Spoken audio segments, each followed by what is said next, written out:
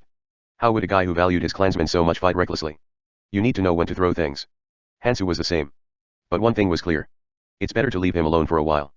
He needed time to practice and it was better to not touch him if he could hunt the gatekeepers like that. Since they could save crystals then. Gutai, who had judged that it was best to leave him alone temporarily, moved back in between his clansmen. Kudududk. Gutai mumbled quietly as he saw the final gatekeeper being eliminated. It's finally here. A giant castle could be seen over the carcass of the final gatekeeper.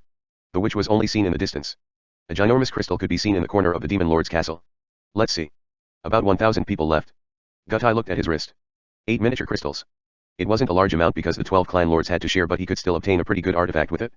A witch could be used once a day to allow the user to summon 12 protectors he shows as well as raising the speed of regeneration and movement near the user, and the witch surrounds the body of the person whom the user touches with thorns could increase the battle powers of the clan by a lot. But Gutai shook his head. 12 is too many as I expected. And he is dangerous too. It's time for things to end soon. It was really the final gateway and the final chance. Since we're injured, we're resting here first before moving out. We're going into the demon lord's castle after healing as much as possible. Gutai started to send a message towards somewhere as he heard the shouts of the clan lords. Chapter 38, Demon Lord's Castle, 5. Tijin made a strange expression as he looked at Hansu, who had appeared in front of him while he was looking at the demon lord's castle in the distance. That's a dagger that I haven't seen around. Hansu laughed as he answered. Oh, I bought the newest product. A dagger and scythe. A shiny dagger, which wasn't seen until now, was attached on Hansu's waist. A sword with a 30 centimeters long blade, which had a rather peculiarly long shape for a dagger. Of course he had many daggers dangling on his thighs, but that weapon felt different at a glance. Said artifact. He had seen it on the catalogue. An artifact that showed off its best effect when used in conjunction with Judgment of Dectrados. He thought that he was a guy who only used complex weapons just like the chain scythe. Though there was nothing to say since he used them well. And he also had many weird things. What is that pouch? While the people were cooking the strange plants which appeared on the road, food continued to come out from his pouch. But they weren't really jealous because the food which came out from it was on par with the plants they cooked. Can we really not be together above? Tijin asked with a regrettable tone as he looked at the giant crystal which had gotten rather close to them. Hansu chuckled at those words. I said follow if you want to follow. I won't take you with me, but I won't stop you either. Tijin shook his head at those words. He wanted to follow him, but he was not alone. They had gotten a little closer while fighting, and because of this he had the opportunity to talk with him. And he could find out after talking to him for a while. There weren't many reasons why this guy was trying so hard to become strong. Just one. In order to go into more dangerous locations. His clansmen were strong too, but if they were to follow him then they would die off in droves. He didn't want to become strong that bad. The reason why he wanted to become strong was for the protection of the clan, but that thing had different means and aim. It's a good choice. Hansu smiled as he looked at Tijin. Since the road which he will be traveling from now on will be even more dangerous. The things he needed to do in the tutorial were to clearing the final dungeon. And one more. A Dark Lord who is bound to be somewhere. Dark Lord. One of the guys he needed to pull out by the roots for the safety of humanity. Guys who were dangerous to no extent. No, the reason why they were so infamous was because they had the potential to be so dangerous from the start. There was one in this tutorial area too. I will clash with him properly, in the tower. No matter where you are, you meet in the tower. Since clashes were inevitable according to its structure. Hansu muttered inwardly as he slowly walked inside the Demon Lord's castle. The inner parts of the Demon Lord's castle was empty. And a red-colored crystal existed within the deep parts of the Demon Lord's castle. It is not working yet. The aura of the crystal was too lacking to say it was working. And in front of that crystal, in the large field which was enough to accommodate for the surviving 1,000 people, a statue which looked intimidating at a glance stood. Is that the Demon Lord? While the clan lords were frowning, Gutai approached from afar. Tijin frowned as he looked at him. Detestable bastard. But even so, he could only agree with his usefulness. Since his clan showed off the greatest might out of the ones here. Gutai approached the clan lords as he spoke. I have a suggestion. We have finally arrived at the final gateway together. It seems like the crystal would work if we break that statue apart. Gutai looked at the giant statue in the distance and then spoke to the clan lords. Honestly speaking, all of us have 7 to 8 mini crystals, right? This isn't a large number, but it is more than enough to preserve our powers. Everyone nodded at those words. The amount of mini crystals differed from each other's contributions, but it was a number which could at least take 40 of them up with them. If it was this much, it wasn't lacking to start anew in a new place. In a place where they could be in a very advantageous situation just by gathering up 10 people, there was nothing to even say about 40 of them. Since it was a very pressuring number to go against if they weren't clan lords like them. But Gutai threw out a very straightforward talk as he looked at them. Let's speak really honestly. In my situation I want to kill off everyone else. It's probably the same for other friends too. Isn't that too honest? Let's put all in the open and speak. Everyone thought inwardly at those words. Even if they weren't that frank, rejoicing at the reduction of power of other clans was an obvious fact. Who would like a strong competitor in a world where the fairies were setting up tricks in order to get them to compete with each other? They might even have to kill each other as soon as they go up. And the other 11 clans were dangerous competitors, and by the time they regret about fighting, it'll be too late. Everyone wanted it even if they weren't saying it as straightforward as he was. For the power of others to get reduced in the final battle. As Gutai saw the expression of a consensus from them, he added in some more words as extra. But I don't think we should do that. The reason why we have gotten here together despite hating each other so much was because we were on the same boat. We need each other that much. We need to combine our strengths in order to break through the gateway to ascend. What do you want to say? Gutai laughed at Tijin's words as he spoke. Very simple. Let us all reduce the risk and raise the chances of winning. I know that all of you have not exchanged all of your crystals into artifacts in case of emergencies. The same goes for me. But think about it. How lame is this? If we just change our crystals into artifacts, then the power of our clan unions rises by a huge amount. On the other hand, the crystals are in existence which just cut down our battle power even if we have it. Because you won't be able to fight properly, as you never know when the guy next to you will attack your back and run away. If this were to happen, then we could all die. A massacre. Tejan thought inwardly. Gutai was a guy he didn't like, but there was nothing wrong about what he had said. Honestly speaking, they had to convert all the crystals in their possession in order to face the giant statue, the demon lord, in front of them. Then the number of survivors would increase. But the reason why they held onto the crystals was because they felt uneasy. Since this crystal was a sure escape path. Gutai looked at them and shouted as he suggested. So I have a suggestion. Let's all change the crystals we have into artifacts. Whichever artifact you change it to is however the user wants, but let's use it all without a single one remaining. Come. This is a means to get rid of the escape path. Since we don't know what kind of crazily orders the clan lord will give after escaping if there's one left. Since there's probably somebody who thinks that it'll be a profit massacring the 1,000 people here and surviving by himself. Oh. By the way, I'm part of those guys. Can you trust in my clan like this and fight? It wasn't an impossible feat. They didn't know how strong that statue was, but if 1,000 of them had to fight with all their might, 100 people acting crazily would be extremely fatal. They could bury everyone here except the 5 who would escape with the mini crystal. Too honest. Thank you for the compliment. On the other hand, if there wasn't a single crystal left in my hands, then I couldn't do such a thing. Because that just means let's just all die. I don't want to die that way. If we all set our boundaries and have our clans fight in those areas with all their might, then there will be no instances of being backstabbed. You just need to do your best on your defenses. Can't somebody hide the crystals? Gutai shook his head. We can't hide the crystals because we know the number of each other's crystals too well. Once we all agree, let's buy and show each other. If we compare the number of crystals distributed and the cost of the items on the catalog, you won't be able to hide the crystals even if you wanted to. Everyone started to ponder at these words. It's not like there were an uncountable amount of demons, and because they had hunted them down employing their special forces together, the number of crystals were clear. A situation where they knew the number of crystals on each other very well because it was impossible to sneakily move around the special forces to hunt. According to those words, then it was possible to know the total amount of crystals without a single one being left out. Honestly speaking, it was an obvious thing to decrease factors for anxiety and reinforce their battle strength as much as possible. Gutai added more words as he looked at these people. Think about it. Would the fairy have set the difficulty so that it wasn't possible to win? No matter how much fairy likes for us to die, then they wouldn't have put in so much effort like this when they were going to kill us all. They could just simply kill us off and that'll be that. It means that thing is possible if we all combine our strengths. Then it means a lot more can survive than you guys escaping with the mini crystals. If you all agree, then I'll change first. Everyone pondered at those words but then nodded. And they all started to buy artifacts one by one and showed each other.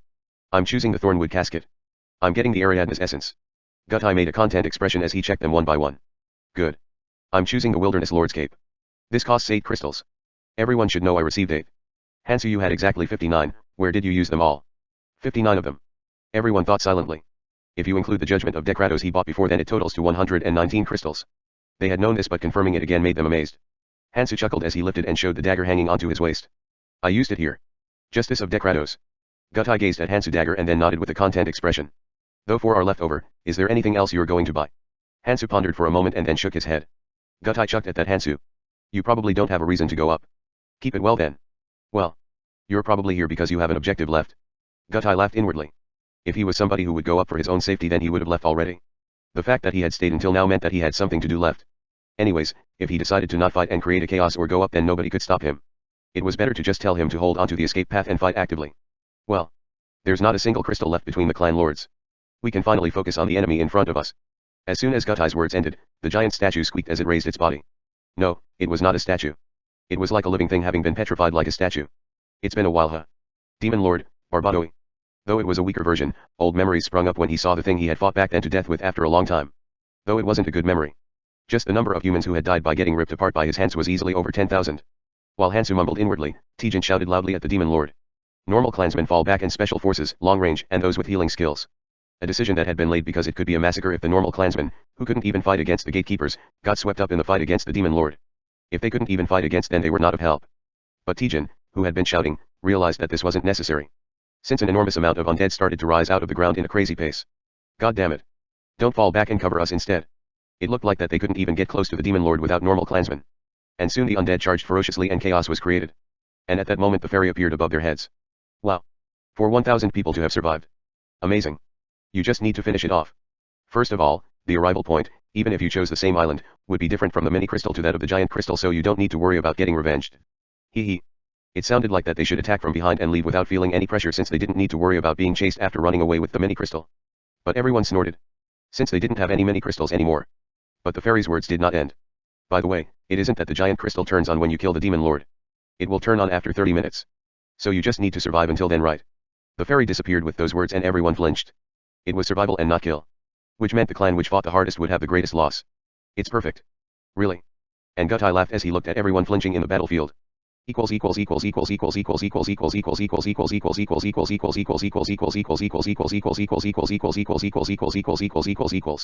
Status. Name, Shinji Maki. Class, none. Profession, Scholar Master. Race, Blessed Human. HP, 80/80ths.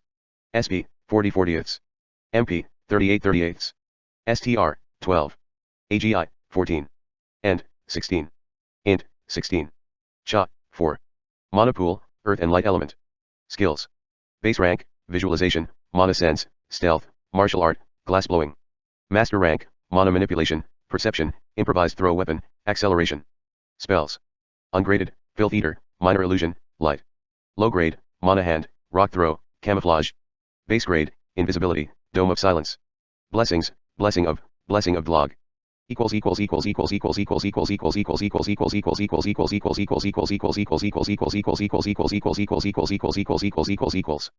didn't seem like there was any ranking up to any of his skills or stats. Still, his SP had increased since he last checked it, but he wasn't sure if it was cause some time passed. He was less affected by the time he used his breaking limit state or cause he got more used in his body after fighting more vigorous opponents like that. During the battle, he noticed that the cost of his acceleration, which was the most SP costly skill of his, was a little less than before but was barely noticeable. Also, even if the system didn't count it, he could feel his spells have increased in how proficient he was at using them. Many people had said that you could make more progress during a battle of few minutes than the training of few days, and it was true in this case. But the progress he had made during the fight wasn't as significant as the one he did while training in the trance room, but it wasn't too far apart. Then he turned his attention to the status window of Anao to see her progress, and it seemed like the battle had helped her.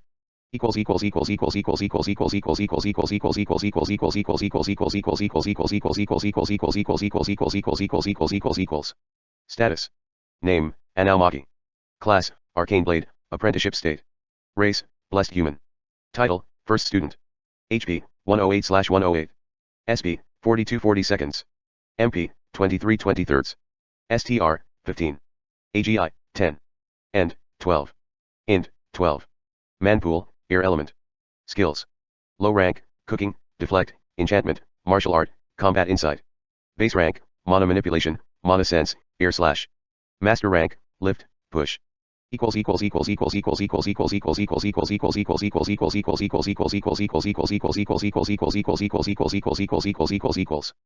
int was raised by 1, which should boost her mana skills, as this was the base requirement for them usually. She also got 2 new skills, Martial art and Combat insight. Martial art unlocked cause she fought using just her hands but dealt not only damage but hit in specific places to have different effects, like the neck chop she did at the start of the battle. As for Combat insight, she had to adapt since her training with Shinji and fighting this opponent of more incredible speed and skills. She seemed to be a quick learner. If only she had more AGI, she could beat Shinji too. Of course, that would be in theory only as Shinji has some tricks up his sleeves and has learned to adapt to all situations quickly. Even her HP, SP, and MP values changed somewhat, with HP having the most significant change, which may have caused the craziest change in her status. Her class. As with Shinji, Anao didn't have a class, and now, after one battle, she was an Arcane Blade, but not entirely since she was at apprenticeship state. A class had some states before an NPC fully earned it. Most of the time, players had to complete some quests to get the class of their choice, as the system did the rest, but that wasn't the case for the NPCs. When one NPC had met the lower requirements of a class, he would start at apprenticeship state.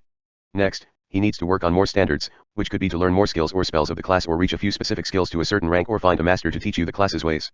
Fortunately, the Arcane Blade was a class that didn't need to have a master, even if it could speed things up if one had one. To go to the next stage of the class, which would be base state, she had to reach her enchantment skill to base rank. The easier way to do that was to learn more enchantments, which wouldn't be too hard with the enchantment trinket and the notes he gave her.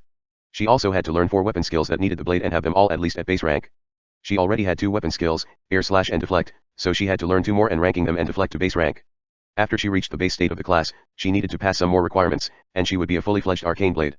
They were similar requirements, like knowing and using more enchantments and more weapon skills. But you had to have at least 1 master enchantment and 1 master rank weapon skill, making this class impossible for simple people to earn. But Shinji was confident that Anao would handle it. Until now, things worked out well. Her spirit seemed to be consistently high and not giving up, which was essential in these situations.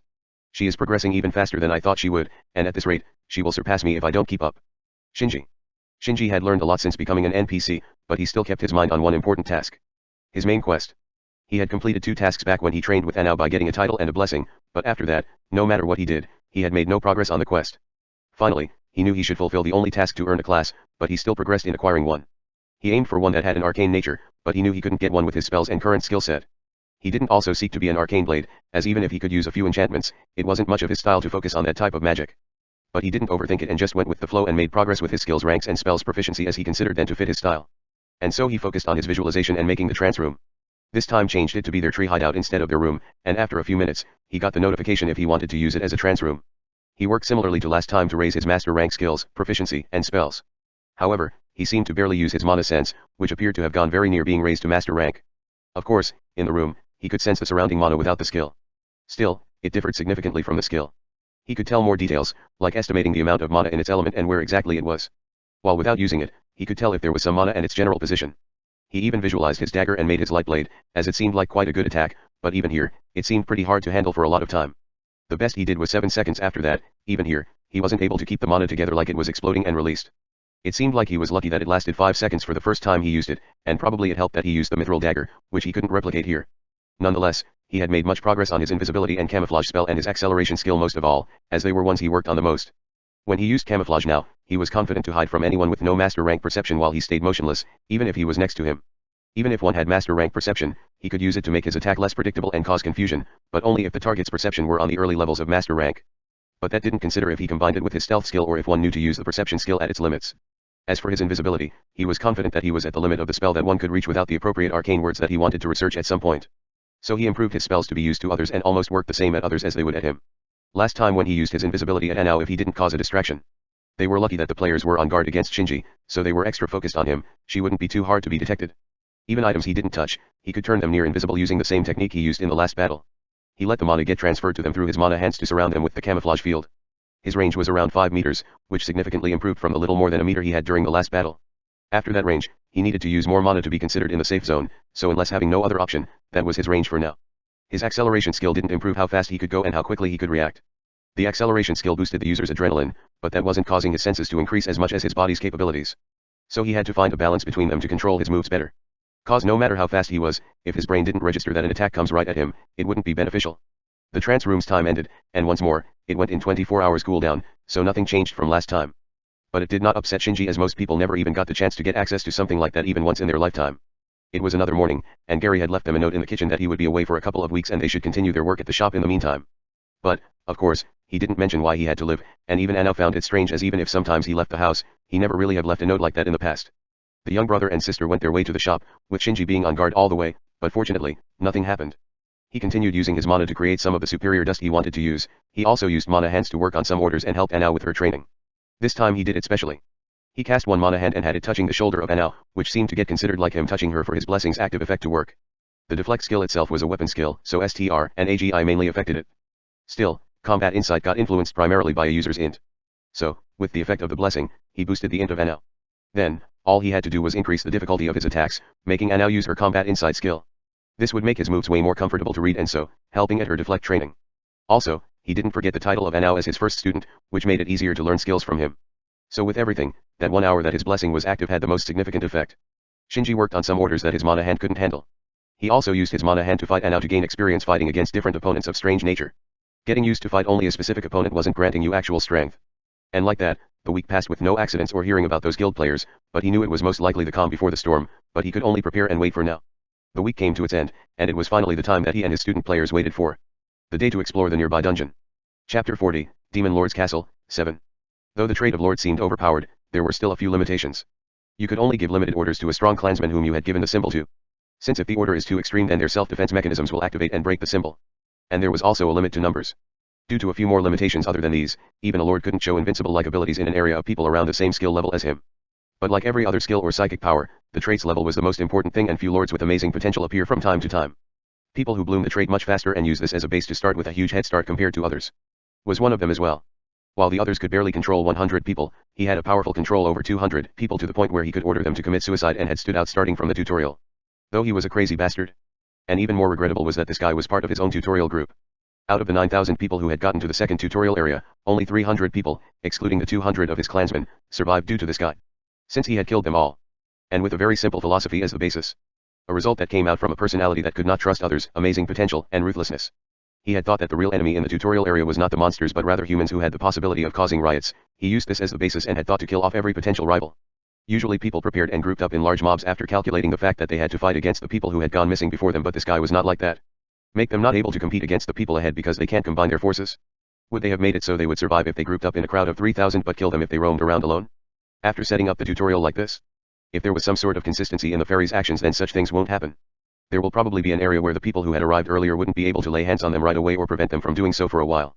An area which would make it possible for the newcomers to be able to rival the people ahead. And he was a successful man. He had followed the above reasonings and had succeeded in eliminating his rivals with his own power. And his calculations weren't wrong. He had gained an infamous title by the time he had arrived at the purple area just within 5 years of coming out of the tutorial area. An infamous title which he had received after hunting down lords fervently due to his personality, which hated lords to the point where it was weird, despite him being one, along with his notions of destroying possible future rivals.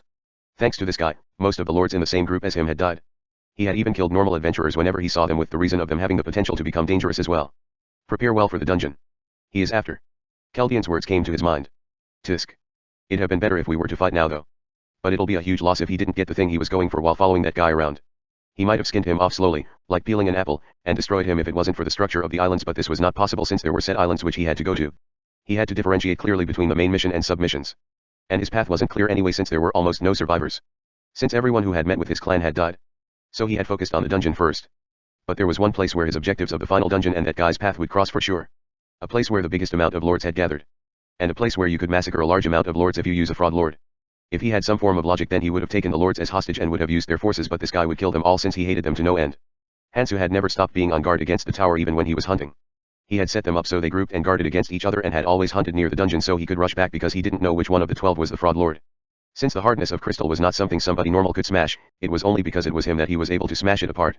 I had thought that he didn't exist because he didn't come out. It seemed like he had been looking for the final chance like Chaldean had said.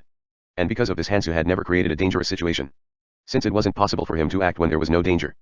But it's a little too much to do that while fighting Demon Lord. He wasn't sure because the decision of using up all their many crystals was a very reasonable method, but Gutai was the fraud lord. Let's see. How do I deal with this? He couldn't stay away from the Demon Lord for a long time. If this guy gets released, then all the special forces would get shredded. And if he were to dash up there, then they just needed to do one thing. They would make the other clansmen attack him by threatening the lords held hostage. It would be troublesome if that happens. First, I will open a path for you to live. Hansu smiled as he shouted loudly while continuing to fight the Demon Lord. Whoa. Don't get too excited. Calm down for a second. Gutai, who was about to order the special forces to cut off the lords' heads, flinched at these words. What else could he do in such a situation? Gutai had unconsciously gotten curious because Hansu was such a unique guy. And the next answer was something which exceeded his calculations. Let's trade. You wouldn't want to die either. Gutai flinched at these words. Who in the world wanted to die? He was acting like this because he couldn't go against his lord's orders. Hansu spoke as he looked at him. There are crystals on me. I will give them to you. Is he crazy? What kind of nonsense was this? Hansu spoke again. I don't know who your lord is, but wouldn't it be better to take those lords and use them instead of killing them all? Everyone nodded at these words. If they take the lords as hostage, then all their forces become part of Gutai's lord. Since there wasn't anyone who wouldn't comply if there was a blade up against their necks. Hansu spoke as he looked at him. The terms are very simple. First, you take the lords up with the crystals. Then you threaten the lords up there and order the special forces to kill the demon lord with me. Simple, right? Then every force here can go through the crystal and survive. Then your lord is basically gaining 9 lords worth of forces. And I get to hunt the demon lord. The remaining people could survive. It's a win-win. Even you can live. It was tiring anyway because the others were pulling their forces back. Gutai clicked his tongue inwardly. His words were wrong. Since his lord had hated lords to the point where it was weird. If these guys go up, then they would all die. But the temptation of crystals were too strong. And something else which was even more alluring. If I go up, hunt the demon lords with the clansmen of these guys and kill him by attacking his back at the last moment. Would they be able to resist if he orders them with blades against their throats? Take the forces of the 9 lords up, use them for a while, kill them off, collect their artifacts and runes and give them to Wang Yang and kill the lords too. It's perfect. But the one who had moved first was Tijin, who had been fighting with him. Hansu man. How can you trust him? Gutai shrugged at Tijin's words. It seemed like they have seen through his thoughts already, so it was time for him to push strongly. Don't trust me then. If you don't want to, then we'll just kill the 9 according to the plans, and I can also just die like that. And the remaining 1,000 here would all die. Maybe it's not even 1,000 anymore. I'm not sure if you guys can hold out. It seems like there's still 20 minutes left. This son of a bitch. Damn retards, getting caught as hostages. Their actions weren't to Tijin's liking from the start, but he didn't fail to disappoint until the end. Hansu chuckled at Gutai. I'll take it that you agree then.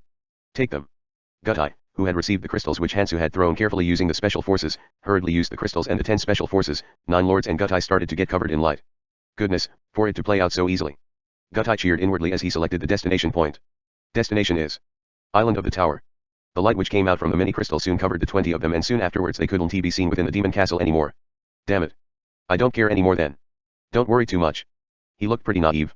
He will keep his promise. Hansu, who had shrugged his shoulders, looked up at the island of the tower and then shook his head. It's done. It seemed like he wanted to live. He would have realized that some things were fishy if he had thought about it for a moment. But he had cleared it. It seems like I can focus a little bit now. If he is that guy's subordinate then, he would go to the island of the tower. And it didn't matter because he had already worked on that separately. Hansu finished his thoughts and turned around. Then he started to slash apart the demon lord seriously. Oog. The disappeared lords, special forces and Gutai had appeared within a dark space while bathing in light. A location where they moved to if the many crystals were activated. Perfect. 2 lords had survived but it wouldn't be easy for them to survive either. Since he would give the orders now. It seems like you would need to comply for now. Hurry and give the order. First attack the demon lord and once you kill it, attack Hansu. The special forces pushed the blades against the lords' necks. Tisk. The lords nodded despite clicking their tongue. They couldn't do anything else because they were held hostage but it seemed like he wouldn't kill them. They could always look out for chances as long as they were alive. Dumbass. And this was why his lord was trying to get rid of them whenever he had the chance. He could already hear their eyeballs rolling about. *TL, Korean saying for planning things out. While Gutai was smiling, a man's voice was heard behind them, who were on the ground. Huh. Look at these guys. When they turned around quickly, a person with a weird mask was approaching them. Who are you? The man smiled as he was about to speak out his name but then stopped. Then there would be no point of putting the mask on. He had disguised himself in order to not show the relationship between him and Hansu. But they really did come. He had told me that they would come if I waited here. The man spoke out after mumbling inwardly for a while. It's not like the psychic power is being marvelous only once or twice. He just needed to do what he needed to do. No need for names. We won't be seeing each other for long anyway. I just need to cut off their necks and take the things that come out right. Kudududk. This crazy bastard. Sangjin, who had cut off a lord's neck with one swing of his sword, laughed coldly at Gutai who was screaming. Chapter 41, Demon Lord's Castle, 8. Sangjin laughed as he thought of the conversation he had with Hansu before they got separated in the first tutorial area. You need to do. And then get to the island of the tower fast and wait at the, for me. If some people say my name then let them live and if they don't then kill them. If nothing comes out by the 32nd day then just move out. Sangjin made an astonished expression as he swung his sword. At first he wasn't sure. Since nothing had happened despite it being 3 days since he started waiting here while hunting. But they had really come. And in a very weird way too. Is it teleportation? Sangjin didn't really know about that but he believed in the words of Hansu. It's probably that psychic power again. And it seems like I won't have to worry about whether I should kill them from the way they're talking. He didn't know their identities but everyone here had to die with one order from that guy over there. Sangjin started to hack crazily at the clansmen who had appeared in front of him in a mess. SSSSGGGK. Kwaeok. Ak. Well, though there's a lot of them, they're a total mess. And the might of the skill that he obtained from the location Hansu had told him was amazing. It might have been a little hard without this. A large amount of runes, skills, and artifacts dropped every time he slashed. These were people of the strongest special forces and lords with expensive artifacts. It was reasonable for them to drop a lot. Sangjin used a moment of carelessness to slash one and then stole the weapon of another only to swing it around crazily. This crazy bastard. Who are, Kyuk. Talk too much. Gutai tried to run backwards but his head was cut off in the end. It seems like a few things these guys drop seem more valuable than the others. Sangjin shrugged his shoulders as he looked at them. He wasn't really tempted. Since the shadow technique was a great gift by itself. But he had told me to keep these things. Let's see.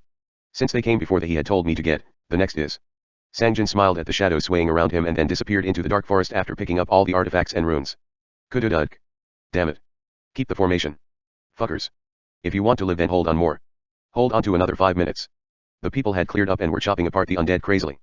And the 2 clans were throwing attacks ruthlessly around Hansu. Their numbers had decreased rapidly in a short time and only 600 were left. Damn it. Is it almost done now?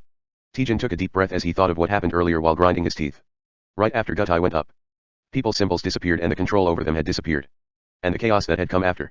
It wasn't that the people turned into emotionless puppets after receiving the symbol. It's just that they would act normally and only when they receive an order from the lords would they move to follow the orders the best they could. They had known the current situation clearly and had realized what they needed to do in order to survive as soon as the symbol disappeared. They started to struggle in order to buy time while creating distance between them and the demon lord. Tijin had wondered what the scene was at first. Did Gutai kill them all? Then. Why did he take them up? There were tons of things that were unclear but this wasn't the important part. Hansu, Yurine, and Tijin started to repair the formations quickly. And they had reached the current situation. About 400 people were chopping apart the undead crazily and Yurine and Tijin's clans were assaulting the demon lord whom Hansu had tied up. The 2 clans were fighting much better than he expected. The 2 clans were made of special forces who had filled up the spots after they had sent out part of the normal clansmen. A decision which was made due to the dire situation. If the special forces didn't participate in the fight then they would all die. They had slowly increased to number around 130 but Gutai's special forces had left and a few had died so the remaining 100 had been absorbed into Yurine and Tijin's clans. In a normal situation they had to receive the symbol with an agreement from both sides. And the special forces were actually reluctant to join the clans. Since they will be ordered around by others and will have to fight against the demon lord. If only Hansu didn't speak to them. 15 minutes was enough time for that thing to smash apart the remaining 600 people. So the special forces received the symbols almost by forcing themselves. Since they realized that there was no other way. And as Hansu and the two clan lords blocked off the demon lord completely, the remaining non-clansmen started to fight against the undeads. They couldn't run away anyway, and fighting undeads was much less of a burden. With the two thoughts of it being doable and there being no other choice, the people started to fight much more actively in the front. Kududuk. Ududuk. Hold the line for a little longer. Tejan shouted urgently as he looked at the almost killed demon lord. It was much easier to fight since the clan lords saving their own bodies had disappeared and their special forces were now under them. While Hansu was pulling the demon lord's aggro and suppressing it, the 100 special forces controlled by the clan lords were assaulting it with attacks. If they continue at this pace for 10 more minutes, then they could kill it without problems. But Tejan's mind was urgent. Since 10 minutes was too long of a time. Damn it, the crystal will open up soon. The only reason why they were able to focus on the fight with the demon lord was because the non-clansmen were blocking off the undead that the demon lord summoned. What would the non-clansmen do when the crystal opened up? Would they simply go? They will all run away while they are fighting against the demon lord. They couldn't back off before they could kill the demon lord anyway. Hansu and the two special forces were in a balance with the demon lord, so if one of them were to back off, then the remaining two will suffer greatly. They would get picked off one at a time then. And the others will all escape during that time. At this moment a giant ray of light shone in the distance. Fuck. If it's going to open, at least open quietly. A light had come out from the crystal, which was so large that wherever one was in the island they could see it and know the portal opened. And at the same time the crystal that was embedded on the ground floated up as a black hole, which could be identified as a portal with a glance, opened up in the center of the crystal. The people who had seen the hole stopped. They glanced at each other and then started to madly charge towards the crystal. Fuck. Don't block it. Damn it. I'm going up. Chaos. Casualties were occurring during this time, but the people were heading towards the crystal fervently anyway. Damn it. As the non-clansmen stopped focusing on the undead, the remaining undead started to slowly gather around the demon lord. Damn it, do we really have to kill that thing? Let's get out. Hansu shook his head at Tejan's words. If they leave recklessly in such a situation, then they would receive a huge amount of casualties. If they run towards the crystal, then the demon lord would chase them and kill off everyone who was focused on running away. It needed to be finished off now. Hansu chuckled as he saw them. Tejan sighed roughly as he saw this. Damn it. Then take the demon lord in front of the crystal. Wouldn't the non-clansmen have to fight against the undead then? If their escape route was blocked, then they would come to their senses and attack the undead again. But Tejan soon realized that such a thing would be hard to accomplish. It would take too long to drag the demon lord in front of the crystal in the distance with no casualties. And on the other hand, if they were to bring the demon lord in front of the crystal before the non-clansmen left, then the amount of casualties would become huge. If too many of the special forces die, then the demon lord would become too hard to kill even if the undead problem was gone. Hansu laughed at these words. Since he never thought such a thing wouldn't happen.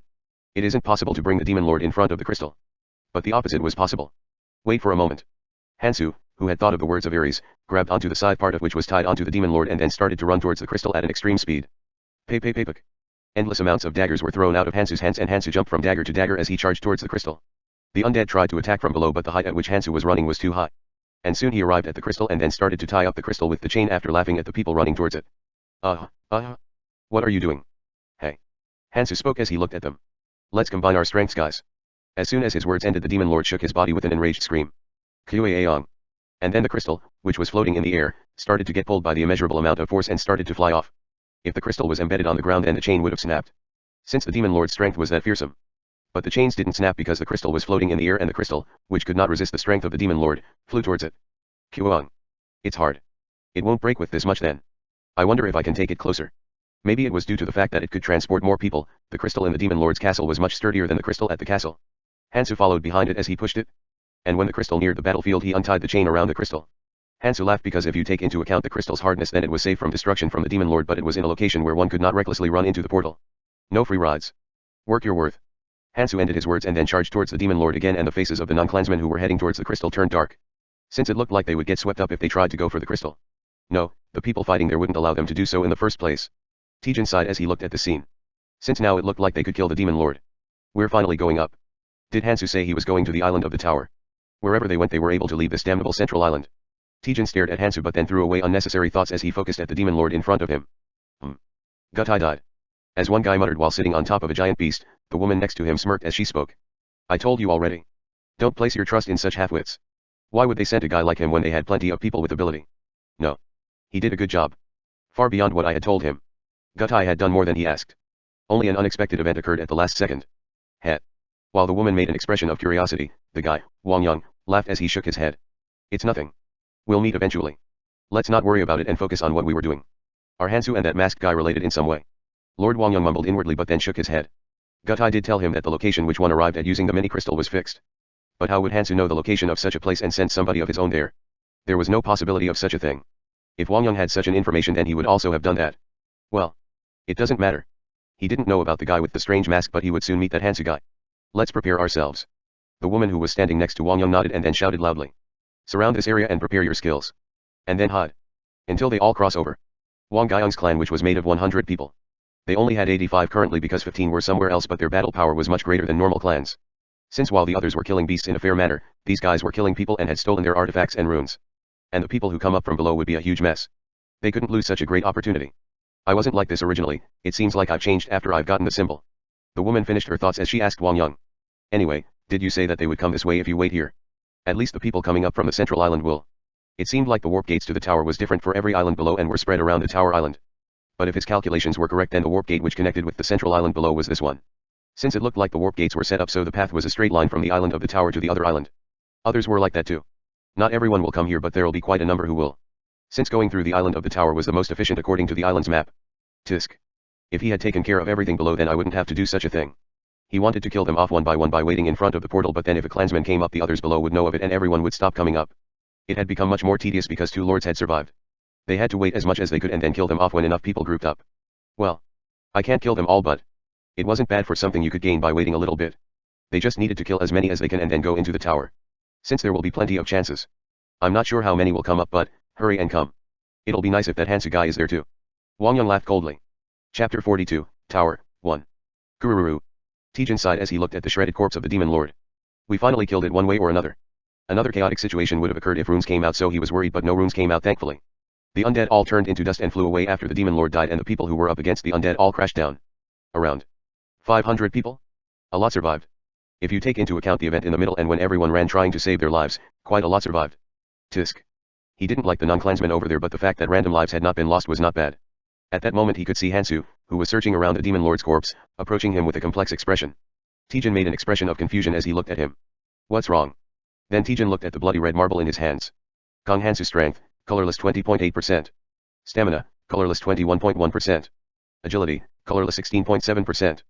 Perception, colorless 17.7%. Mana, colorless 15.7%. Magic, colorless 15.7%.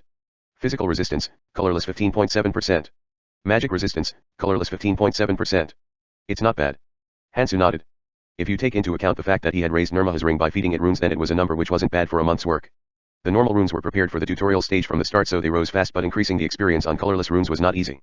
Making one of the runes into a red rune within the 3 months of the tutorial was a great feat. Because having one red rune meant that you are who has the prerequisites to travel the red area. And the demonic jade crystal in his hands had a close relationship with these runes. It increases all of your runes into 99.99% the second you eat it. An amazing hack of an item. The difference between 99.99% and 0.01% was like heaven and earth, even if they were the same colorless runes. And that was why raising the experience was hard also. But of course there are shortcomings with it too. First, it only lasted a single day. And the second fault on it was a bit more extreme. After that day all the runes will drop to 0.01% and he needed to start all over from there. It was most similar to a forbidden medicine that exploded your potential, like those from old martial hero stories. And because of this he couldn't use it randomly. Only one chance at using this item. The final dungeon, and from there, the third gateway. Turn all my runes into red runes, then use it. This is the most efficient way to use it. Only colorless runes and normal runes came out in the second stage of the tutorial. And because of this the perfect situation one could be in is getting 8 red runes at 0.01%. Basically becoming an. This means an adventurer whose runes had all reached the red stage. But that was still a bit lacking. And that was why this thing was needed. If he uses this then he will become a whose runes are all at the peak.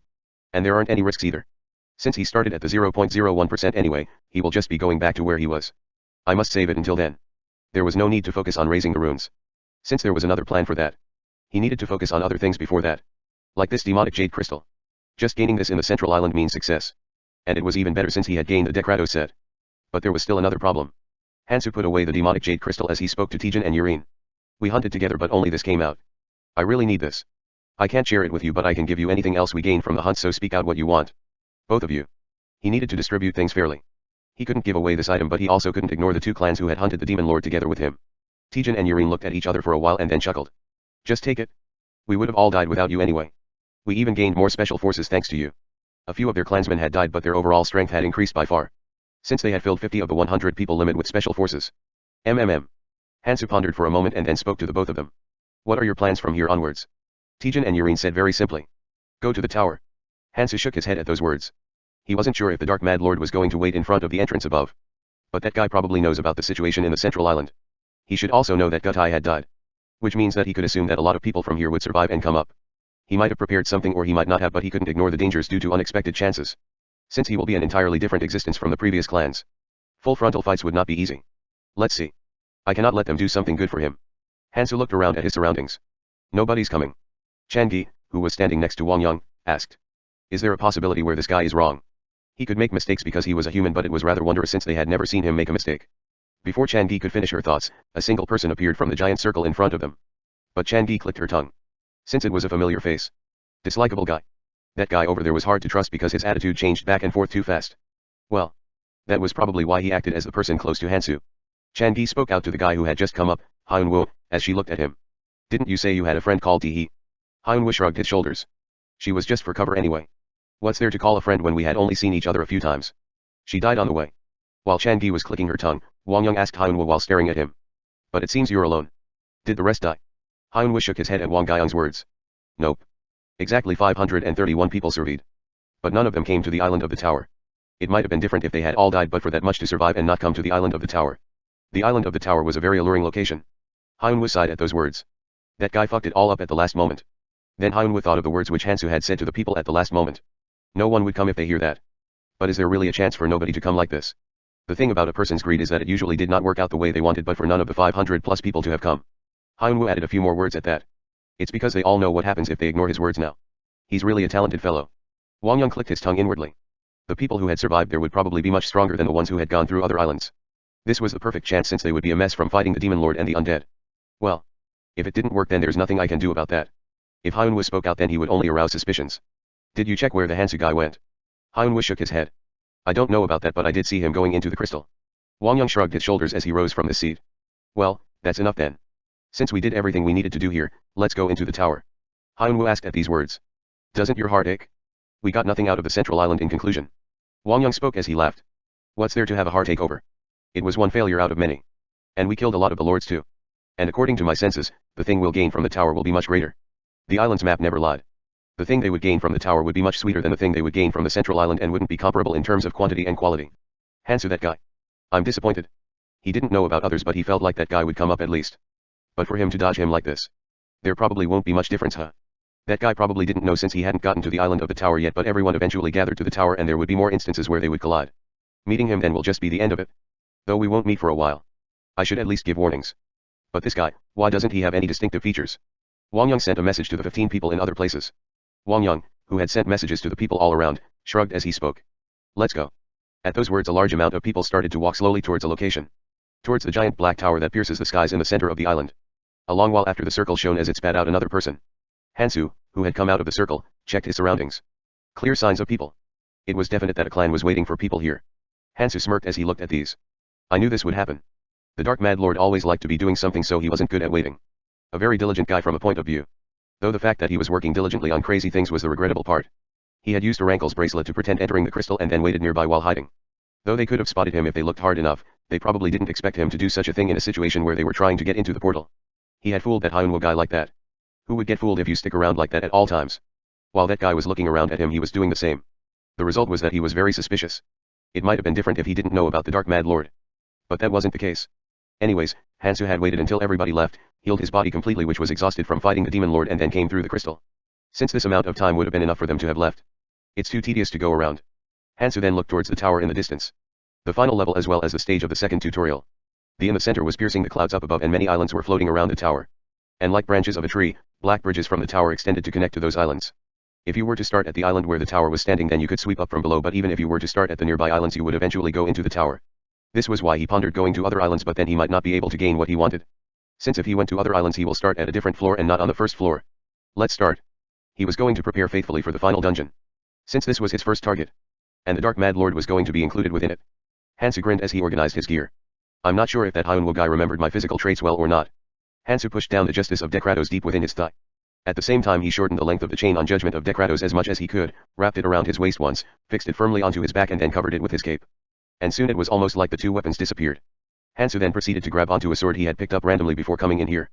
A decent level padao that a dead adventurer was holding onto. Hansu's image instantly turned into a mediocre level which you could find anywhere. Well, Hansu's image wasn't what caught the eye in the first place. But this wasn't enough. Hansu quickly moved out. Since there was a place he agreed to meet that guy. After a while a very familiar face came into view. Hey. Hansu. Hansu laughed as he spoke. Thanks. Sangjin grinned. It's a win-win. Anyways, here it is. Sangjin handed over a small earring. An artifact which Hansu had asked for him to get along with the It absorbed the user's mana constantly as it changed the user's appearance to one of the 7 which was saved onto it. Saved some time thanks to him. Hansu put on the earring on his hand. And as he inserted mana onto it his face changed. No, not only his face but his whole body made crackling sound as it changed. Sangjin made a scared expression as he looked at this. Is it okay for you to do this? Sangjin had actually used this before. Since it was much more charming than the mask.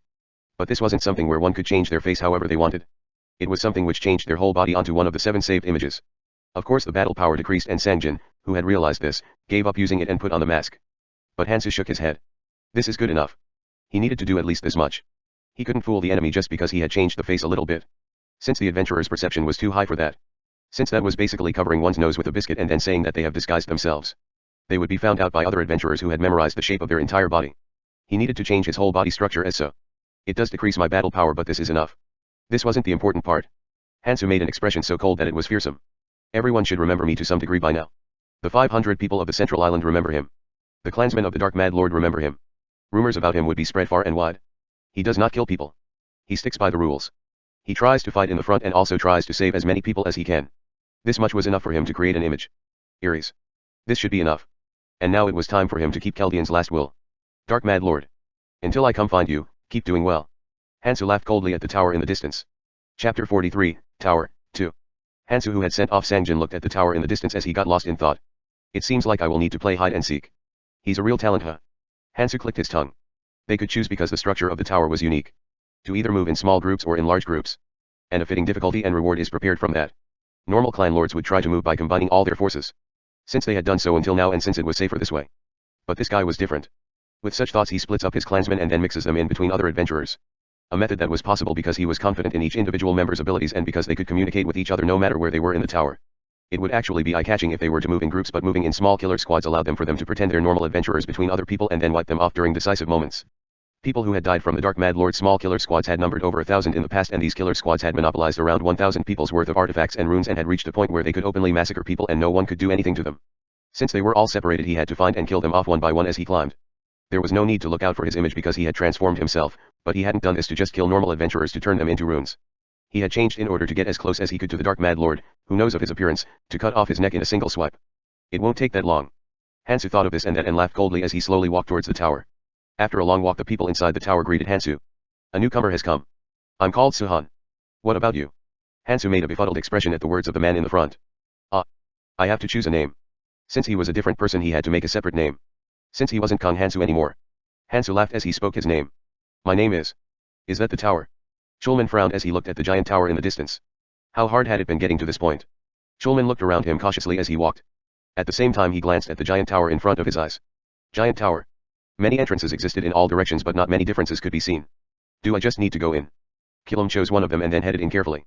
The passageway was long which was befitting of the giant tower. As he followed the tunnel in, a giant circular plaza came out. This is. Chulman checked his surroundings instinctively. Hundreds of entrances had surrounded the plaza and a few of them already had closed doors. And above the entrance there were various numbers. Some said 1 and others said 50. Some big ones even said 80.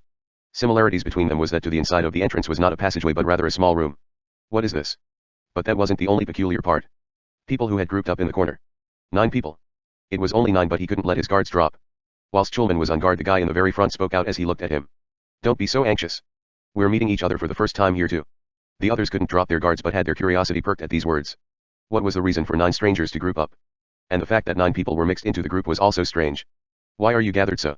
The man who was standing in the front, Suhan, replied at Chulman's words. I'm called Suhan. Well, since you're alone I can guess to some extent. There's really nobody you can trust huh? Chulman frowned at these words. Correct. He had felt this while going up the other islands. That there was really nobody he could trust. No, this damnable fairy had made it so. He didn't resent it. They only had one life, who in the world would give up their life for somebody else? Since he was like that too. Suhan smiled as he looked at Chulman. But what do we do? It seems we have to group up again no matter what. You're the 10th person. It said we needed one more person. While Chulman was making a confused expression, the fairy appeared in the sky. I welcome you to the tower. Hee hee. This is a land of opportunity. Of course everywhere in the tutorial is like that but this place is even more so. And at that moment a small map had appeared within Chulman's hands. This is. Information about the hundreds of doors nearby was written on it. Closed. Closed. Closed. Closed. By pressing it he could even read descriptions about the options on these. King's Sword? Diving Wrath? They even give this? Isn't this a bit too much? While Chulman made a flustered expression the fairy smiled as it spoke. This is a friendly care for you guys. You've seen instances of people moving in large groups in the islands below, right? Schulman nodded his head. Damn, that's really out of the norm. How do you want us to go against such things? Clan Lord. Their psychic power was fascinating itself, but it was also very superior. 50 to 100 people moved about in groups. How did they expect them to win against that? He had gone through 2 islands on the way here, and one of them had a lord on the island. It was an island that could hold 100 people, but the whole time while he was there the island was basically controlled by the lord who lead 50 people. I was watching from above, but few. How would the people traveling alone live from such sorrows? So we prepared this for you. This way you won't be in a disadvantage because you lack numbers, right? He realized it then. What the 2-man room and 3-man rooms meant. A game which could be played with 2 people, a game which could be played with 3 people. Clearly, if you were to do this, then the chances of going against clans go down substantially. It seemed like large rooms such as 80-man rooms were rooms that clans had targeted and entered. Since it was that dangerous but had enormous rewards to go with it. The 2-man rooms or 3-man rooms seemed like they were all closed due to people coming ahead, but rooms such as 10-man rooms were still left. This is what they meant when they said when they were waiting for me. They wanted to go into the 10-man room, but they couldn't because one was lacking. But Schulman looked at the fairy with an extremely suspicious expression. These flies are friendly, huh? How could they be? But at that moment he heard Suhan's voice calling at him. There's no point of pondering over it. Since the lowest one right now is the 10-man room. As if the people ahead of them had similar thoughts, all the 2-man to 9-man rooms were long closed. Well, since they could enter by gathering for a small time, it would have been filled up quickly. He was alone. The 10-man room was the least burdensome. If he missed this chance and were to enter a 11-man room with a group of 3 to 4 people, then it would be extremely hard on him. There's no way that it wouldn't have set something up. Schulman nodded his head as he went into the room which had written on the entrance along with the 9 people. As 10 people got into the room, the doors made a grinding noise as they closed. Kukukukuk. And soon the small room with 10 people moved about aggressively as it started to dig deep into the tower. Kayaayak. Kududuk. Schulman cut off the neck of the beast which was charging at him. The beast, which had the shape of a red ant, spat out a rune after having its head cut off by Schulman's black medium-sized greatsword. Let's see. Did he say we should get the things from whatever we killed ourselves? He didn't drop his guard against the 9 of them even whilst he was hunting. At the same time he was inspecting them the whole time. First, it seems like these guys know how to play as a team. Maybe it was because they were cautious of each other, or they had decided that it wasn't the time for them to fight each other, but a clear rule was set between the 10 of them. The 2 basic rules which said that they had to fight in the front and distribution of runes and artifacts were according to their contributions. As I expected, there's a difference in levels.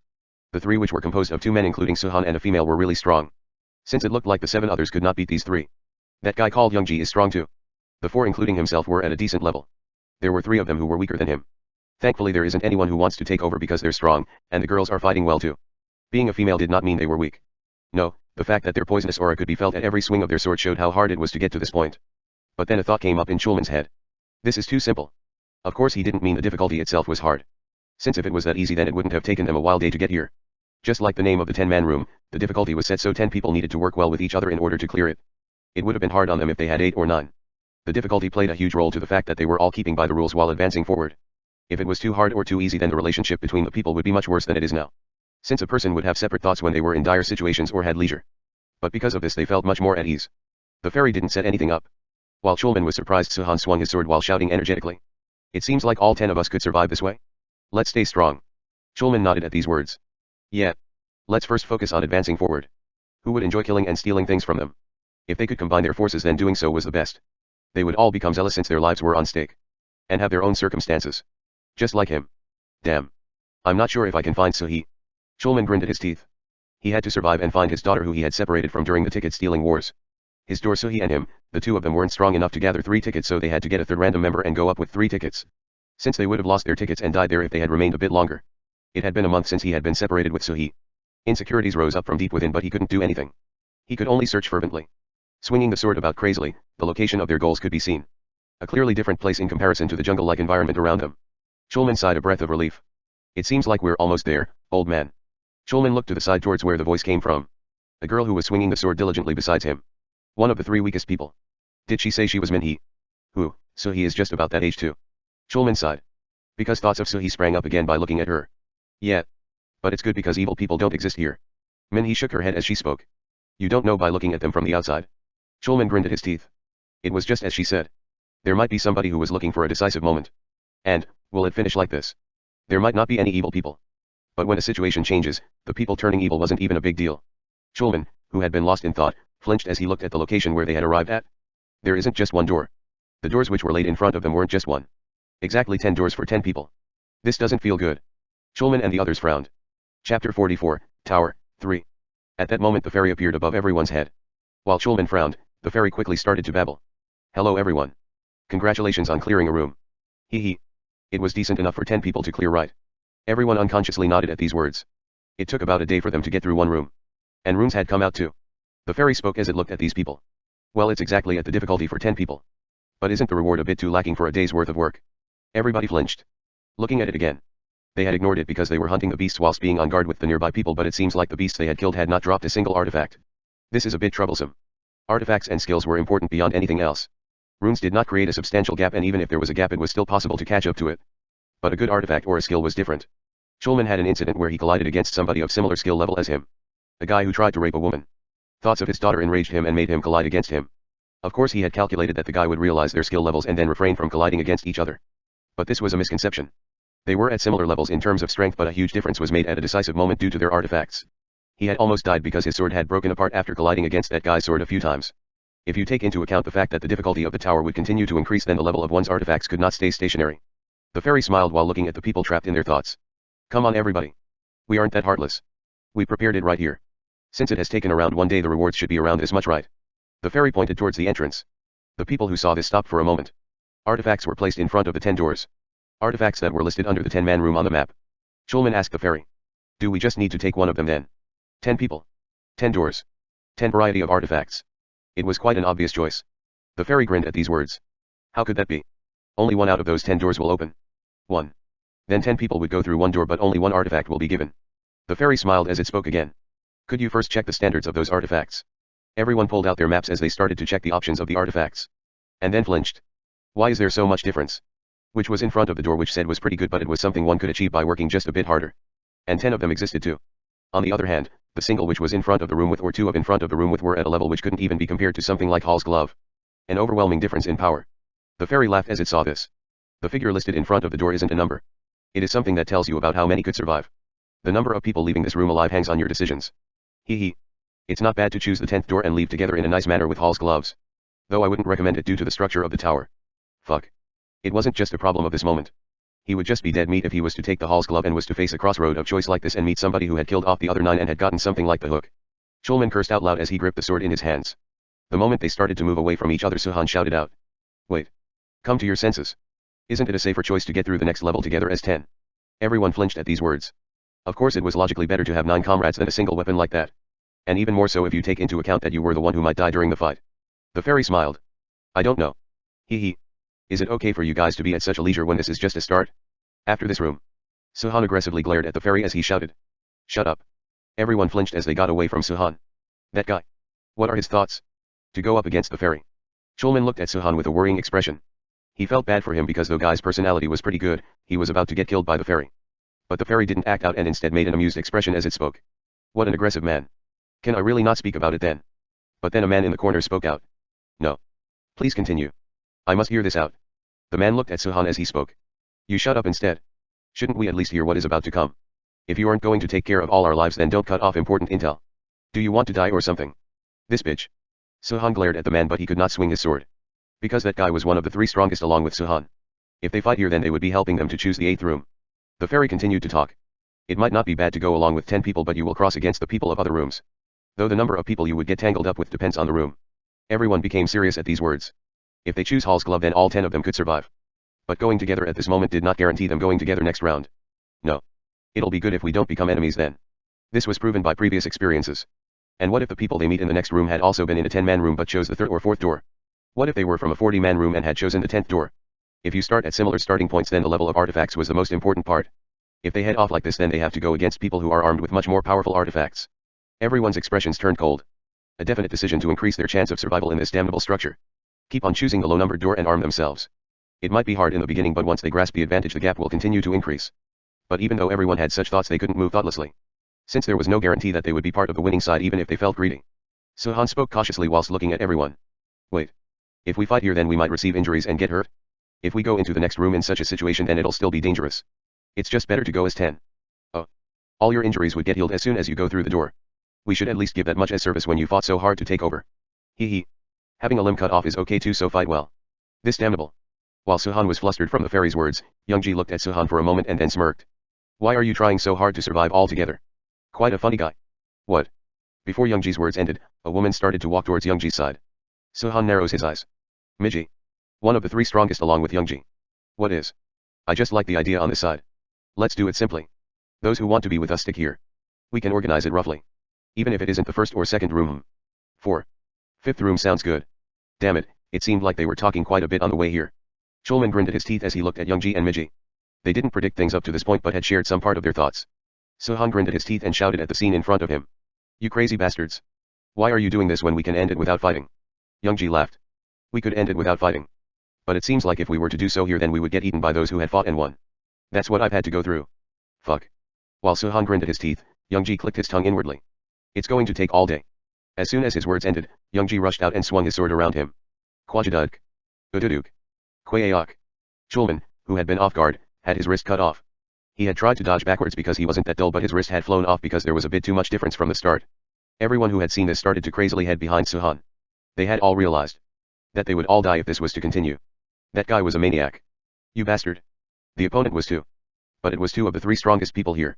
Damn, and that guy was hiding his true strength. Chulman grinned at his teeth as he looked at Youngji. He had known that he was strong but for him to be this strong. One could see how much muscle they had by looking but there was no way to find out about the number of runes they had before they get into a full head-on clash. If one were to hide their skills like that then there was no way to know. They would not be an opponent if they didn't group up with Suhan as the center. Youngji smirked as he saw this. Damn. It's the opposite effect. I had done it to get you guys to the side. Then there's only two people along with this lady. It was a very disadvantageous situation from one point of view but Youngji didn't show it as he charged towards Suhan. And a sword fight had occurred after the other people had also charged in. This bitch. Die. You fucker. Getting blinded by the artifact. Youngji and Miji were strong but Suhan was not a pushover either and they also had an advantage in numbers.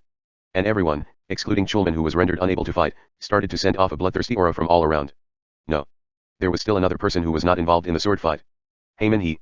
You. The child who had barely held his sword up against the beast was scared out of her wits and could not get near as the people started to clash with each other. Chulman who had been clutching onto his wrist looked at her with a sad expression. Words of her having to help out had came up to his throat. But he couldn't say so after seeing a child who was so scared. Damn, Youngji this bastard. Chulman tried to heal his wrist with all his strength but it seemed like he won't be able to for a while because the ligaments in both of his hands had been cut off. And soon after the fight had ended. Q. The result was that Youngji and Miji had won. The skills which Youngji had hidden was really much higher than the norm. They had both become bloody but the others could not even stand and were all rolling about the floor with painful expressions. Miji grinned as she looked at that Youngji. You fight well. But why didn't you try to kill any of them? Is there a reason? Everyone had fallen to the ground but none had died.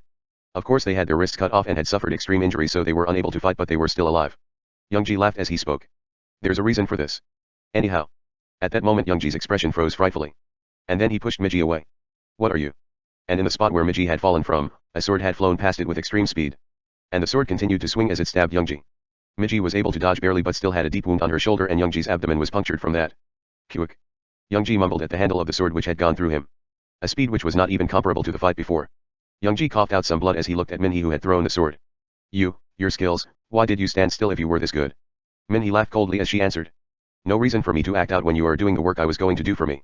It's a first meeting somebody crazier than me. Minhee laughed as she sent Wang Yang a message. She had been looking for a chance but it was quite burdensome because the three were quite strong. And this was why she was going to look out for chances for a while. In order to aim for their backs when an even more dangerous situation occurred. The fairy had set it up but she had clicked her tongue and given up. Because it didn't seem like a fight would happen. But then that Youngji guy started to fight with them. I blown my nose without even touching it. Asterisk note, Korean saying meaning something was done without me having to do anything. This was why greedy people were good. It was hard to go against 10 people even for them.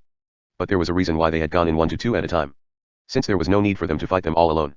Things became really easy if 1 or 2 people like him existed. While Minhee was laughing quietly, Youngji mumbled coldly in front of Minhee. You guys really have too much patience. For you guys to come out only when I do this. He had always felt it but the problem with these guys was the fact that they had too much patience. That was why they would only come out when one had set up everything. It was going to be even more dangerous from now on, it'll be troublesome if he proceeded without taking care of such things. Tisk. Though it'll heal, it hurts like hell. As soon as the room opened everybody would get healed. Of course there's nothing they could do about the ones who were dead. What? Even before Minhee could react, a dagger which had come out from around the thigh pierced Minhee's chest. It's the 2nd floor now. Let's see each other soon. He would just kill off small fry like these on the way. The real goal is the guy whom he would meet on the 3rd floor. Hansu laughed coldly as he thought of that would happen in the next room. Chapter 45, Tower, 4. Everyone made a confused expression. What is going on? But Chulman just sighed. What was the point of thinking such things? They were going to die soon anyway.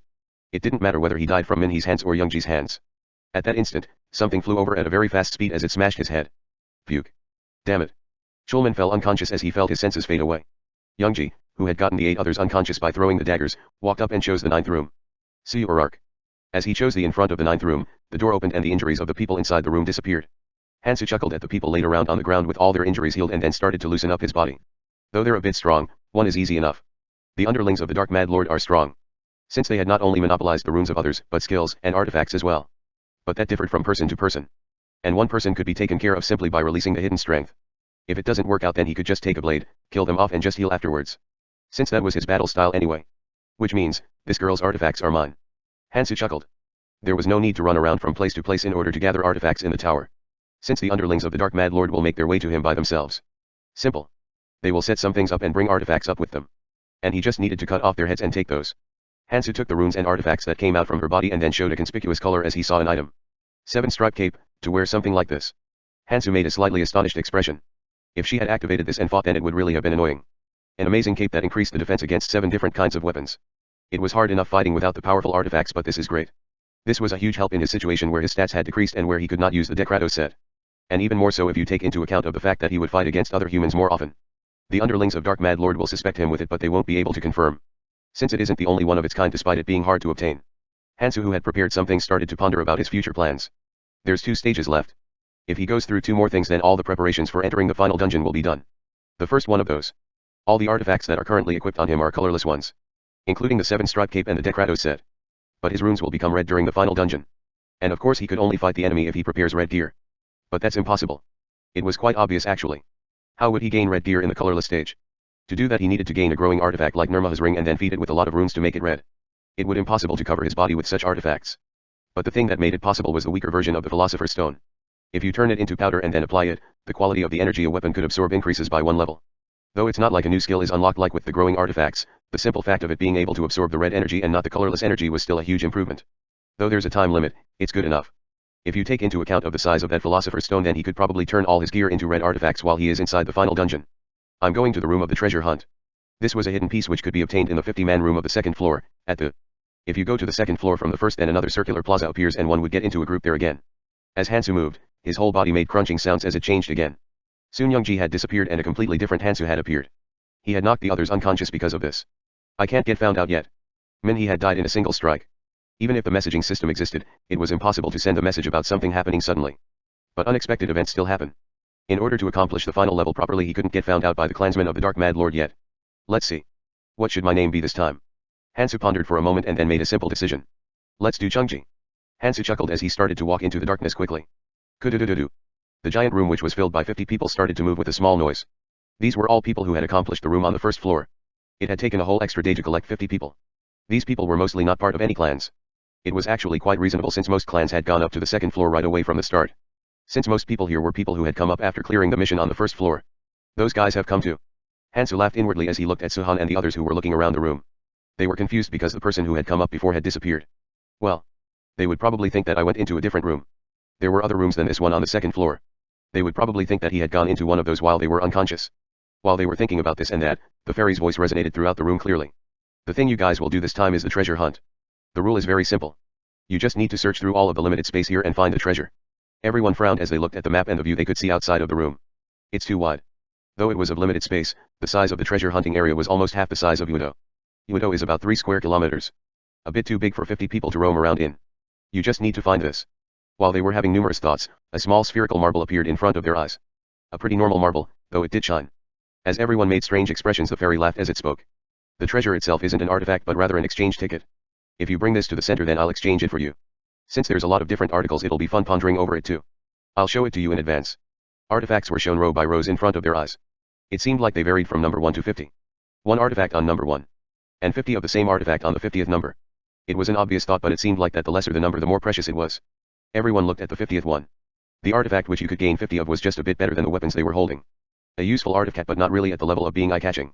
As you see it, the 50th one is, well, still useful. Though it's not as good as the first one. Which artifact you would exchange for is up to you. Everyone's gaze had already been focused on the first item even without the words of the fairy. An item which boosted charisma, charm, luck by 15 and the 8 base stats by 5% too. The other options were amazing too. If you take into account that runes would be very hard to gain from now on, the price of this item was not even comparable to the other ones. Even if it wasn't the first item, items up to number 10 were pretty amazing, and items up to 30 were items that were a bit hard to gain by hunting. Only when you bring the treasure and exchange for the price in the center, the door to the next room will open. No one can leave before that. Not being able to leave was something they had already heard. They had come in here after taking that into account. The situation wouldn't be different in other rooms as well, so it was just better to start as soon as possible when 50 people had gathered. And who knows? They might find the treasure if they're lucky. Then let's start. Hee hee. With those final words the room clunked and stopped. And a giant jungle had appeared in front of them. The people glanced at each other and then separated into the giant jungle. Being in a team was not always the best option in such a place. Actually, it might be harder to find if you are grouped. But just before everyone was apart to separate, the fairy's voice resonated throughout the air. And then the images of the protectors appeared in air. All 128 of them. Everyone saw this and then frowned their faces. Fuck. It's not something I can kill alone. They realized instantly. Though they had gotten quite a bit of skills and runes, it was not something they could solve with just that much. It was at the level where they at least needed about 5 people to hunt it down safely. The people who were dispersing flinched. Since they did not have any confidence in fighting those things alone. But there was no need for all 50 of them to group up. One person shouted loudly in the center. Is there anybody who would go with me? Everyone started to size each other up as they started to group up in tens or so. The good thing about this treasure hunt was that multiple people could share the result. Since they couldn't do anything alone, it was better to group up and act together. There were actually a few people who weren't interested in the treasure among the crowd. Since it seemed like it was better to hunt for runes in the time where they would fight to earn some crappy thing. And as I heard the explanation earlier, it seems like normal beasts gave artifacts too. It seemed like that the beasts were pretty good in giving out runes and artifacts in this place. Which means the artifacts around the level of those in 40 to 50th spot were faster to earn through hunting. At that moment a voice was heard in the air. It meant that no matter how strong they were they would all get massacred if one crazy guy exchanged the treasure for only one artifact and left this place. Everyone's expressions turned hard. Wang Yang nodded at the clansman's words. Then, we should start too. Yuayuayok. Wang Yang laughed in joy whilst looking at the room which was already in chaos as he moved his steps. Chapter 46, Tower, 5. While everyone was being cautious of each other and mumbling about, Schulman cursed out loud. Damnable bitch of a fairy. 2 weeks. If they don't find the treasure within 2 weeks then they would all die. Since no one will have the prize they needed to exchange the treasure for in their hands. And 2 weeks, or 14 days, was definitely not a lot of time in order to kill all 128 of them. If they're unlucky then the last protector might give the treasure to. Since the fairy would do things even worse than that. It seems like around 10 people were needed for them to get through the protector and gain the treasure without any casualties. Which means they needed to at least hunt 2 protectors a day with 5 teams of 10 people. If you take into account the time needed to rest after a hunt, 50 people had to hunt non-stop in order to kill all the protectors. Since the dungeon with the protector they saw from the images the fairy projected did not seem easy at all. At that moment a person in the very corner of the 50 shouted out loud. Let's hunt by dividing into 5 teams of 10. One team can account for 2 protectors a day. Everyone turned towards him at these words. Those guys are. All 50 of them weren't that simple. But these guys were eye-catching even with just a glance. One of the 2 most dangerous households. A clan. And only 10. It wasn't that they walked around with the words of clan written on their foreheads, but there was a huge difference in the actions between clansmen and non-clansmen. Because non-clansmen would constantly be stealing glances at each other while clansmen are only looking out. The unique thing about these guys though was the fact that they only had a very small amount. Only 10. A miserable size compared to other clans. It was reasonable for them to not go to the 2nd floor right away and start at the 1st floor and even participate in the treasure hunt with such size. Though no one could understand why they only had 10. They're still dangerous. Suhan mumbled inwardly. Since there is a clear difference between clansmen and non-clansmen even if their numbers are the same. At that moment another voice was heard from the corner. I agree 10 people will take care of 2 a day. This seems like the right choice. If you aren't able to follow then compensate for it. One of the other 2 teams that caught the eyes. They didn't look like the clans here but something else caught the eyes. They were all holding a precious looking artifact. Did they kill off the rest in a 30-man room and come up? Their aura alone was mighty. Whatever happened, as the 20 people who looked like the strongest of the 50 agreed, the others fussed around as they nodded their heads. They didn't like following those people's orders but the fact that they would all die if they did not find the treasure was right. They needed to think about it after they find it. Since the fight will be from that point on. If they conflict with each other and don't find the treasure then it'll just simply be a massacre. About 10 people got into teams and then disappeared in multiple directions. And Hansu also watched the people dispersing and then walked towards the dungeon of the protector. I will accomplish the hidden piece first. The hidden piece he had as the goal was. The requirements were very simple. There were marbles behind the protector. 128 in total since there were 128 of them. Only one of the marbles was a shining marble and the ones who didn't shine were normal marbles. If you collect 32 of them then they will trade it for the Philosopher's Stone. Kangti had accomplished this in the past. Something he had gotten while collecting them just in case. It's easier to be alone in order to accomplish it in a short amount of time. Though it was easy when said, the difficulty of the dungeon of the protectors wasn't that easy. He will only be able to collect 32 if he releases the transformation and use his true body to progress quickly. Hansu quickly threw his body towards one of the dungeons of the protectors. The people who had accomplished the dungeon made a tired expression as they heard the noise resonating throughout the island. People cursed out loud. What is this? They don't give out anything. Despite it being so hard. There were quite a bit of beasts on the way. They had given quite a bit of runes and artifacts for the 10 people to share. As if they were telling them to hunt them instead of going to the dungeons of the protectors. But then they won't be able to finish the 2 dungeons the team needed to accomplish a day. And that was the reason why everyone proceeded towards the dungeon even while they were smacking their lips. They had some expectations actually. So many runes and artifacts were dropped but the dungeon of the protector was said to be even harder. It was obvious that they expected an even greater amount of rewards. But the result was only a huge amount of disappointment. They had broken through the dungeon after a long time, but the amount of dropped runes and artifacts were minimal. And they so were hard that it was hard for them to accomplish 2 a day if they wanted to do it without taking any injuries. If this was the case, then they could only focus on killing the dungeons of the protectors. Damn, but there's nothing we can do. We all die if we don't find the treasure. Yeah, true. If they were unlucky, then the treasure will come out when they hunt the 128th protector. If they aren't able to find the treasure while leisuring about, then they won't even be able to get the reward. They would just all die. Ugh. Let's go. While they were complaining and spitting words out one at a time, one of the people walking in the front turned around and spoke. Can I say something? Everyone looked at the person standing in the front. Well, to introduce myself simply, I am called Schulman. But the name isn't important, there's just something I want to tell you. As everyone's eyes focused, Schulman opened his mouth. Let's think. Even if we were to find this treasure, could we take this to the altar safely? And is there a meaning even if we were to take it there? Everyone made a skeptical expression. They didn't speak out, but they knew. They were confident in themselves, but 2 teams out of the 5, who had gone a different way, were at a different level. If they were to move about in teams of 10 and find the treasure and those guys decide to take them away forcibly, then they would only get it stolen from them. And the few hundreds meters of the area around the altar were barren, so it wasn't even possible to sneak up there. And as the fairy spoke before, the news of the treasure being found will be spread all around. Even if they wanted to exchange the treasure for rewards, they will only get suppressed by the people who would rush their way there. Since they needed to go to the altar where the fairy is in order to exchange the treasure for the reward. Or, they might have everything stolen even if they got there safely and exchanged the treasure for the rewards. There was no rule saying that every artifact had to be distributed evenly, even if they chose to exchange for 50 of them. If they steal it all, then nothing is left in their hands. Schulman spoke out as he looked at the people mumbling about. Do you all understand? This is a tactic that can only be accomplished if we work together, but if we stay like this as the weaker ones, then we may all just die. Though it's important to find the treasure, we must take into account of the aftermath after finding the treasure. They needed to go through 3 stages in order to survive in this place. Obtain the treasure. Get the treasure to the altar and exchange it for the reward. Take the reward and walk out. The requirements were already set. If your battle strength is weak, then you would lose your head even before you got to the altar where the fairy was. And even if you were able to get to the altar safely, you won't be able to choose the number of the reward. Since people would be charging at them in order to take the limited rewards from all around. There's no way that those guys will let them go, since they will just die if they don't acquire those. In order for the people with low battle powers to survive, they needed to exchange it for 50 of Kurutan's bludgeon to fit the number of people and spread it all around. No, you can still die with that if you are unlucky. Since there was no guarantee that each person will get one of the 50 Kurutan's bludgeons. If you are weak, then you might just die from the acts of evil people. Since they can steal it for fun and go out with it. But if your battle power is sufficient, there wasn't even a need to look for the treasure. Since they can just steal it from the guys who come to the altar in the center after finding it. The aftermath of them finding the treasure was more important for them to survive. Schulman raised his spirits as he saw the people get shaken and continued to speak. Of course, everyone needs to combine their strengths in order to find the treasure. But does everyone need to try too hard to find the treasure? It's hard for us to get through 2 dungeons in a day, but the teams we saw earlier can even clear 4 in a day. Though casualties may increase. Everyone nodded. Since those people were at a different level from them. It was possible for them to clear 4 in a day if they hurried. Though casualties will happen one by one. Schulman nodded as he spoke. Those guys will clear the Protector's dungeons much faster than us. What do you think those guys will do after they accomplish their quota? Of course they will. Everyone's expressions turned solemn. They didn't have any leisure, but those strong guys had to leisure to even hunt. Their gaps will increase even more. It isn't the time for us to search fervently. We just need to pray that one of the 2 strongest households don't find it fast. Since only then would they hurry and search for the treasure by sacrificing bits of their strengths at a time. And during that time, we must get stronger. In order to prepare for the aftermath of them finding the treasure. They were weak.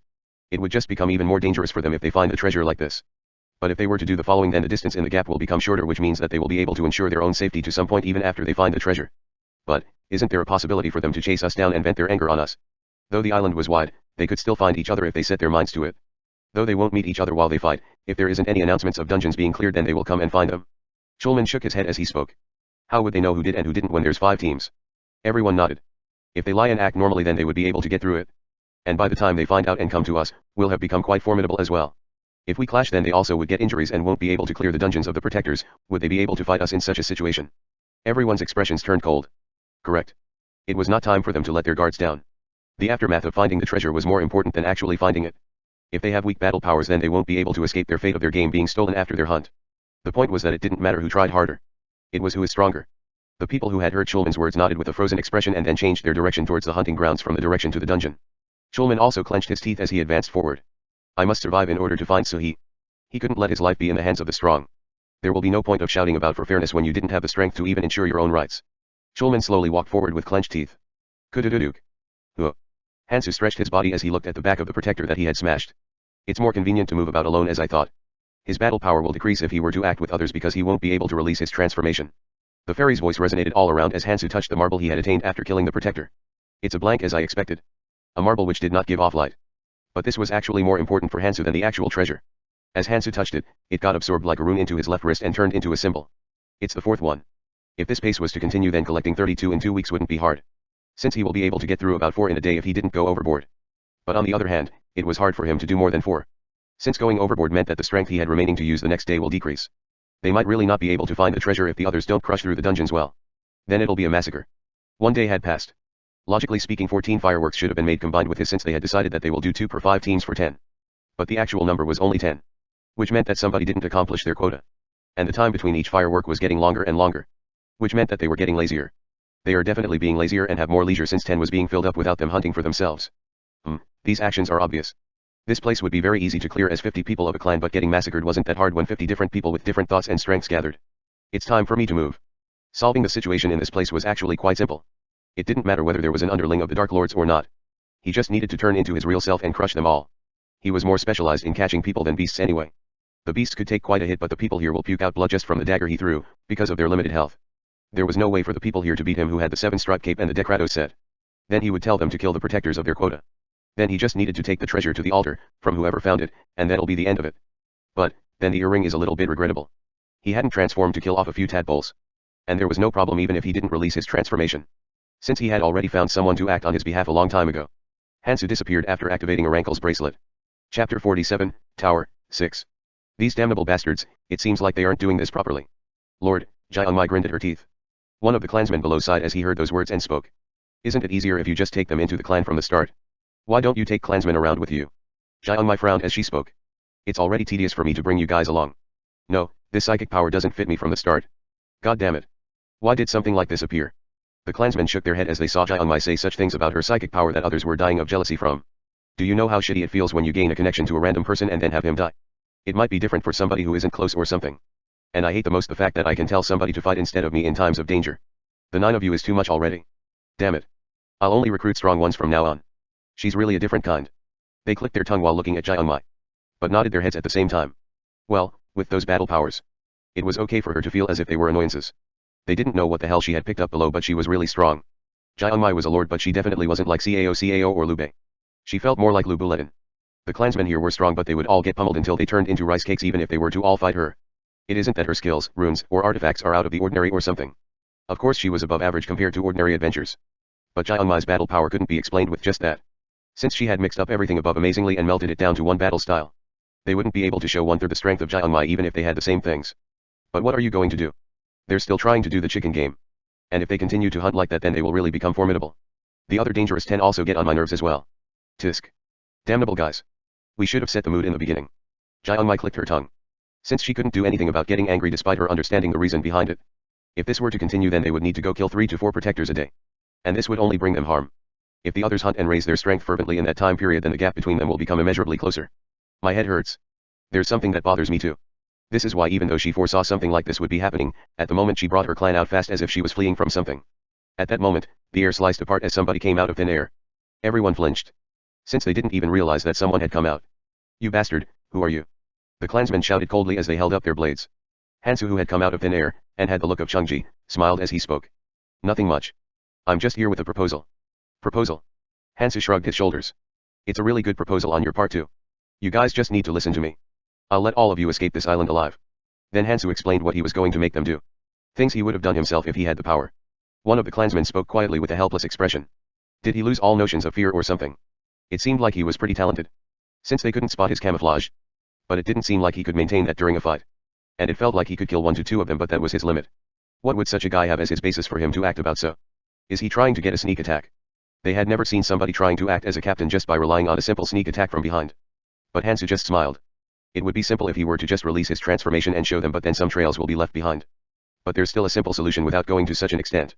Since he had come here from the start because of that. Well, if it doesn't work, then I'll stop the transformation for a moment. His goal was not being found out by the underling of the Dark Mad Lord anyway.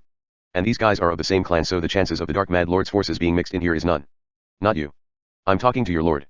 Let's have a talk with me. The lady over there. Hansu looked at Jianmai, who was standing quietly behind the clansman, as he spoke. 6th sense stat. I don't know where she had attained such a valuable thing, but she should be able to see it somewhat. He had understood somewhat since she had been looking all around her at the surroundings ever since he was here. It was a different stat from perception, not part of the 8 general stats. Perception increased the 5 senses one had, but the 6th sense was basically the same as a psychic power. It was something he had given up looking for because it was too hard to find in the tutorial area. Jianmai looked at Hansu in cold sweat. Fuck, that was the thing. Jiangmai grinned at her teeth. Since she finally understood why he felt the chill run down the spine since a while ago. A sixth sense stat which she had attained at the beginning. It raised a person's battle power beyond the limits. Since it allowed one to sense things others could not sense. And something was moving about behind Hansu's back in her eyes. To come up here with something like that, fuck. She knew instinctively. That was just a shell. There is something much more fearsome hiding beneath it. She didn't know what that thing was, but if that thing showed itself and decided to kill them all, then they will all die. Jiangmai breathed in and out and then spoke.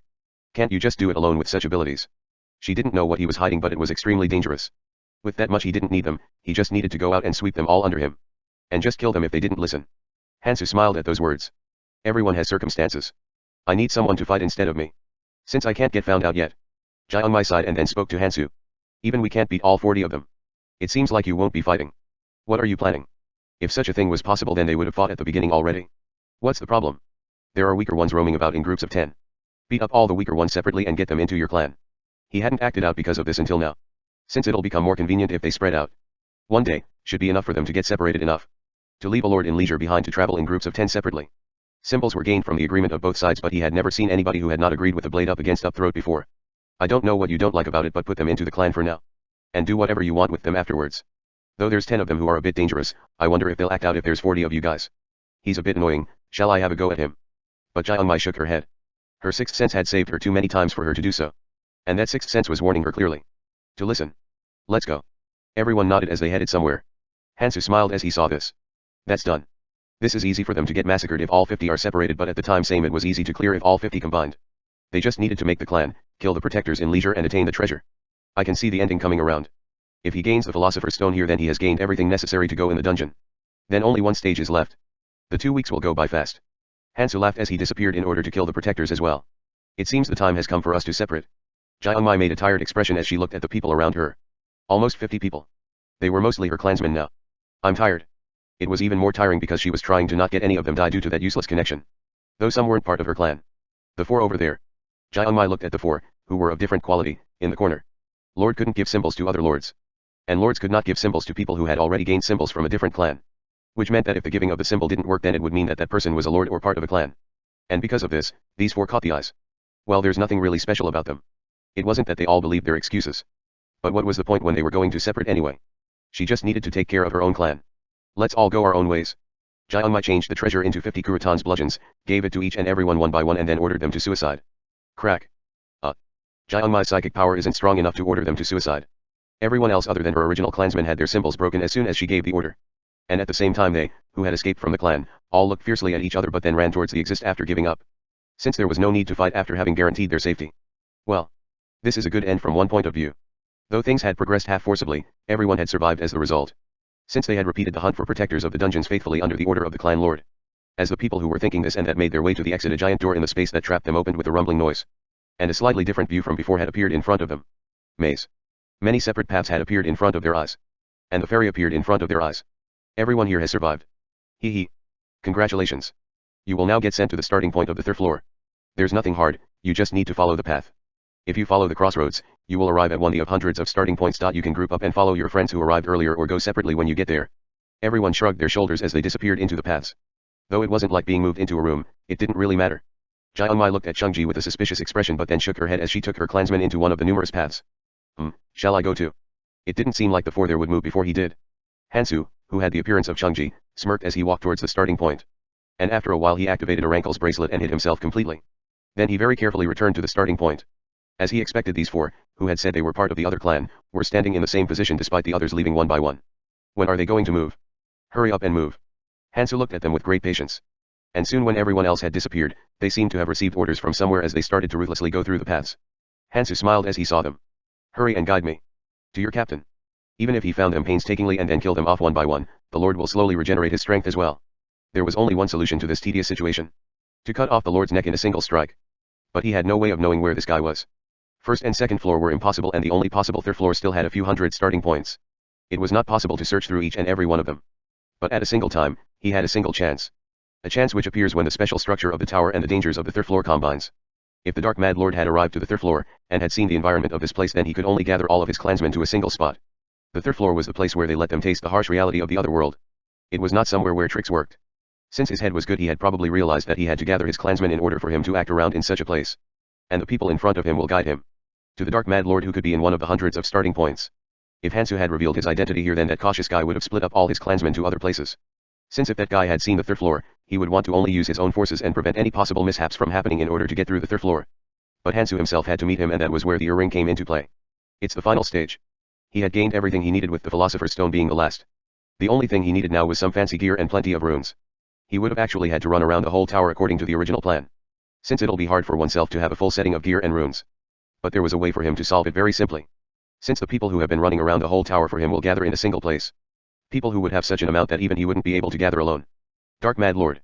Let's see your face, it's been a while. And once he finishes them off, then all the preparations are complete for entering the final dungeon. The final stage of the preparation wasn't some beast. It was the Dark Mad Lord himself. I'll use all my strength. Because in that place, only he and they exist. Since there was no way the Dark Mad Lord would let random people who started at the same place as him alive. He could use all his strength, since rumors won't be spreading anyway. Hansu slowly disappeared into the darkness as he followed the others. And then somebody appeared in the place where Hansu disappeared. You really want to follow? One of the clansmen looked at Jiangmai as they shook their head. To pretend to go up the road in order to follow him. And how the hell did she even find him? Is it that sixth sense thing? Jiangmai smirked as she nodded. Aren't you even bit curious as to what kind of thoughts he has? Just with that alone. Well, we'll find out when we get there. And if the path we were following and this is the same anyway, then there's nothing bad about going this way. And then Jiangmai followed the pathway towards the place that the sixth sense was pointing to, where the dangerous aura was radiating from. Chapter 48, Tower 7. It's been a while. Hansu mumbled quietly as he watched the flaming environment around him. The third floor, which imitated the... They called it the red zone because it used red energy. But there were other reasons as well. An eternally blazing world that had received the punishment of the gods. And that was why it was called the red zone. Erbiang, this was your world, huh? He didn't know back then. Even right before the invasion of the abyss. We were just frogs in a well. But he, after getting through the abyss, knew now how the other world, which was comprised of 7 colored zones, was structured. If such a thing called a god existed, then it was really a vicious thing. Humanity was a very lucky race if you take into account what happened to Erbiang's race, who were space-time travelers. Hansu shook his head. It's not time to get emotional. This was just a fake which copied the red zone. It didn't even have half of the dangers. Shall I go? This guy will probably be stuck at. He just needed to end him there. Hansu continued his steps through the flaming landscape. It's amazing. Everyone who was advancing faithfully under the orders of Wang Yang swirled their tongues around. Everything in their surroundings was burning. The strange-looking buildings which belonged to some other race were blazing, and numerous beasts were moving between the buildings without end. Damn, all of the area on the third floor shouldn't be like this, right? That was not even reasonable. It wasn't to the point where they were getting burned to death, but the non-stop heat kept attacking their throats and lungs. And the beasts that charged at them were so strong that even his clansmen were barely blocking them. Due to the whole environment burning, there wasn't any water to drink either. One of two things will happen at this rate. Either die from the beasts or die from dehydration. The world outside the tutorial is always like this. The fairy had told them that the third floor was like a glimpse of the world outside of the tutorial. And added something else too. At first he was really relieved, since even he wasn't comfortable with the fairy who brought evil rules endlessly. But he was slowly realizing something. It's not like it's not interfering, but more like it doesn't need to interfere. If it was such a harsh environment to the point where they didn't need to interfere, then they simply wouldn't. Since they will die by themselves. Wang Yang, who had been advancing through the dried up landscape, shook his head. There's no way. There was no way that they would leave them all to die. Wang Yang was confident. The strongest power in all of the tower was him. If a power like his was suffering this much, then all of the others might just die out. There was no way that they would have set the difficulty so. Kudududuk. First advance forward. Wang Yang solidified his thoughts as he advanced. And soon a giant cross appeared in his view. What is that? Isn't it pretty? The fairy, which had appeared without anyone noticing, babbled. Wang Yang slightly frowned at those words. It was a disgusting looking cross even at a single glance. And on that cross, human faces were coming out and going back into it non-stop. Like people who were trapped within a giant cloth. And then Wang Yang rubbed his eyes after seeing an extremely familiar face. Huh. The fairy smiled as it spoke. Can you see some familiar faces? Wang Yang ignored the fairy's words as he inspected the cross after walking closer to it. And then made an expression of fear. Is this cross? I don't know what you're thinking about, but shall we say it's right? Hee. Correct. All the information of those who died in the tutorial are in there. Oh my. 2 were just added. Wang Yang slightly closed the gaps of his eyes. But what is the meaning of this? He knew that it was definitely disgusting. But what did this mean to them? Reflect our actions while looking at the dead. The fairy shook its head. The cross will look very, very pretty after you hear my words. That is the cross of reincarnation. You can revive someone of those who participated in the tutorial who had died. Wang Yang made an expression of fright. They did look like beings close to gods. But for them to be able to affect those who had already died. What is this nonsense? Can you guys even control the dead? The fairy smirked. That's a bit too hard at our level. It's just a copy that we brought on the way here. A copy? Yes. We made a copy of all of you when you came here and saved it within that cross. And that cross uses that as the base to create a copy. While Wang Gaiyang's eyes were flickering, the fairy made a smile as if it knew that would happen and spoke. Though it's a copy, their strength and memory will be the same as the real one before they came to the side. Won't this be amazing if it's a loved one? He. It can revive the dead. Wang Guiyang's hands trembled. Really? Wang Guiyang's memories rewinded at an extreme speed. The reason why he had came to despise other lords. This was all because of that guy he had met in the start. Actually there was somebody else who had manifested the power of a lord before Wang Yang in the first tutorial area. And that guy had taken control of his door with the symbol and played around with her then killed her by using her as a shield during a dangerous moment. How much he had despaired over this. He had created a much bigger power after he had manifested his power as a lord. Since his psychic power was much greater than that guy's. And he thought after ripping that guy to shreds. That the reason why he was given his psychic power was a sign from the heavens to rip apart all those other lords. And one more thing. He needed a lot of strength. Why? He needed much more strength than he has now in order to find him. Since his son would be much further ahead than him if he was alive. He couldn't catch up the 5-year gap to his son with some average amount of power. He basically needed strength to plow through and advance forward. It didn't matter to him if his actions were something that would cause him to get cursed by others. Since the ones who curse him aren't the ones who would find his son for him. Everything was playing out very well. But for such a thing to happen to him. Wang Yang touched the cross with trembling hands. As soon as his hands touched it, thousands of people who had died in the tutorial appeared in front of his eyes. And many of those who had died by his clans existed as well. But that didn't matter. Since his only interest was his daughter. While he was flipping through the catalog, his daughter he came into his eyes. Ah. Wang Yang shed tears of joy. He could revive a he. Without any memories of pain, with the body and memory before she had come here. Though her body would be weak, that did not matter. He just needed to protect her. Thank you. God. Thank you. Wang Yang asked the fairy in a hurry. How can I revive them? The fairy smirked as it spoke. Simple. Just put someone in here. The fairy pointed towards the bottom of the giant cross. A deep hole that looked like a grave. What? You need ingredients in order to make something new. Put someone else in for the person coming out. It's pretty simple that way. Wang Yang hurriedly looked around. He just needed to put the weakest one in. Then there will be no problems. At his orders, a guy who had been panting from an injury slowly dragged his body and walked towards the hole beneath the cross. While Wang Yang was rejoicing at that sight, sounds of the fairy clicking its tongue were heard. No. Can't do that. You can't do that. You can't use a clansman. It becomes too easy then. We didn't want to see something like that. You can't use tricks. What? What do you want? Wang Yang screamed out unknowingly. The fairy smiled coyly as it spoke. It's not that hard. You just need to put someone else who isn't part of your clan in here. Then your daughter lives too. How good is it? He. It's really chaotic in other places about now but it's a problem here because it's all one clan. Ah. Another one added to the cross. Wang Yang despaired at these words. How would he find somebody in his deserted land? Wang Yang asked the fairy just in case. Damn. Is there another chance like this in the future? He didn't believe that only they will be on the path from now on. If they meet others then they could just catch them and revive a he after inserting them into the cross they will find later. The fairy shook its head. No. This is the end of the privilege. Chances don't come that easily, right? As we see it, it's not fun when people have leisure. You need to be a bit of a crisis. If you leave after visiting this place once then you can't use it again. God damn it. Wang Yang spat out a scream of despair. They were already behind because they had to gather all their clansmen who were spread all around. The people who had started off were probably going through some other path somewhere else.